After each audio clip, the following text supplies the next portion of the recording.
Hi, this diagram is a shorthand way to look at the various ethical theories that we'll be examining this session. The developers and the modifiers of these theories saw them as a guide to a good life and potentially as a way of resolving ethical dilemmas. We're going to start first with consequentialism, where we look at the outcomes or the results and whether they're going to be the best for what we want. The first of these is egoism, and this is where we look at what is in the individual's best interest. So what is in my best interest, not what is in your best interest, what is in my best long-term interest. Now that can also be what's in your interest as well, but it's really focusing on what's in my best interest.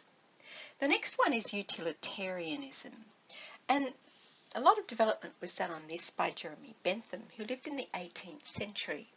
He saw this as a response to the rampant corruption in government. He saw that if we look for the greatest good for the greatest number, and if that was the decision-making tool that was used, then the corruption should disappear. He also saw that criminalisation of homosexuality was wrong, and that we needed to look after animals as well. So he was a very kind and caring person. But there are some problems with this version of utilitarianism, and we'll see what they are in this session. The next one is the non-consequential theories. And this is really the theories of duty.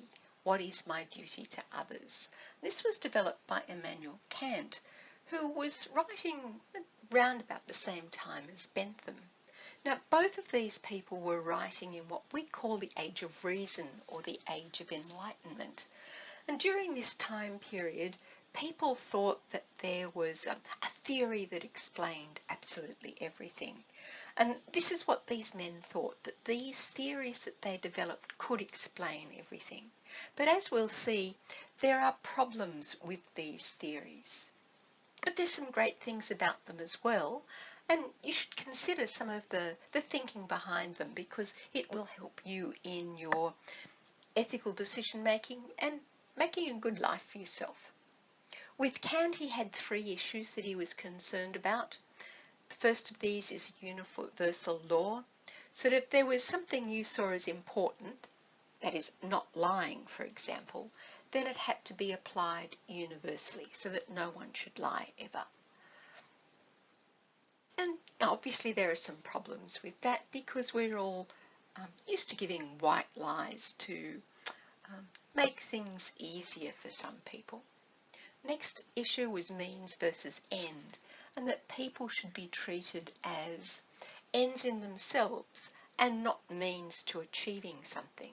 And that causes an issue, particularly in employment situations. And then there's the concept of goodwill. Everything should be done,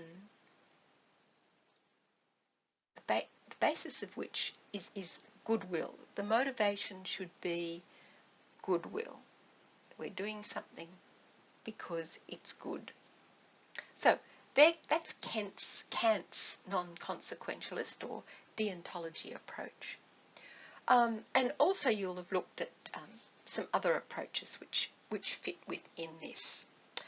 Rawls' issue of justice is an approach that fits under the non-consequential theory. There are some alternative theories as well.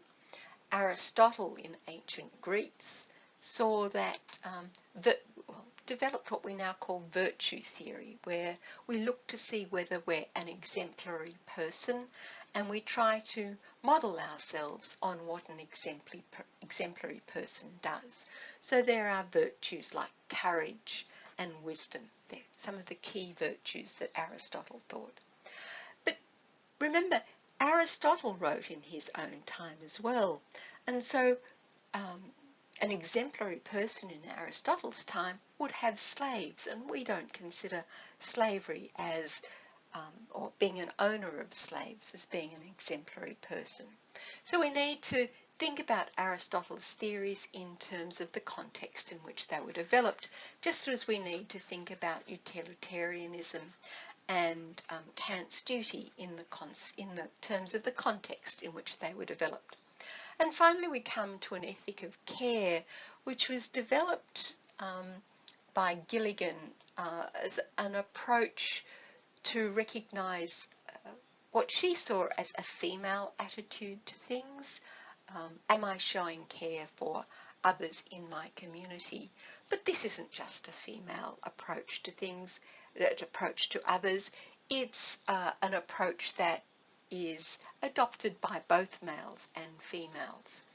So there's the ethics of care, and that really fits within some of the virtues, because caring for others is a virtue. So this has been just a really brief overview of the various theories, and we'll now go into these in a fair bit more detail.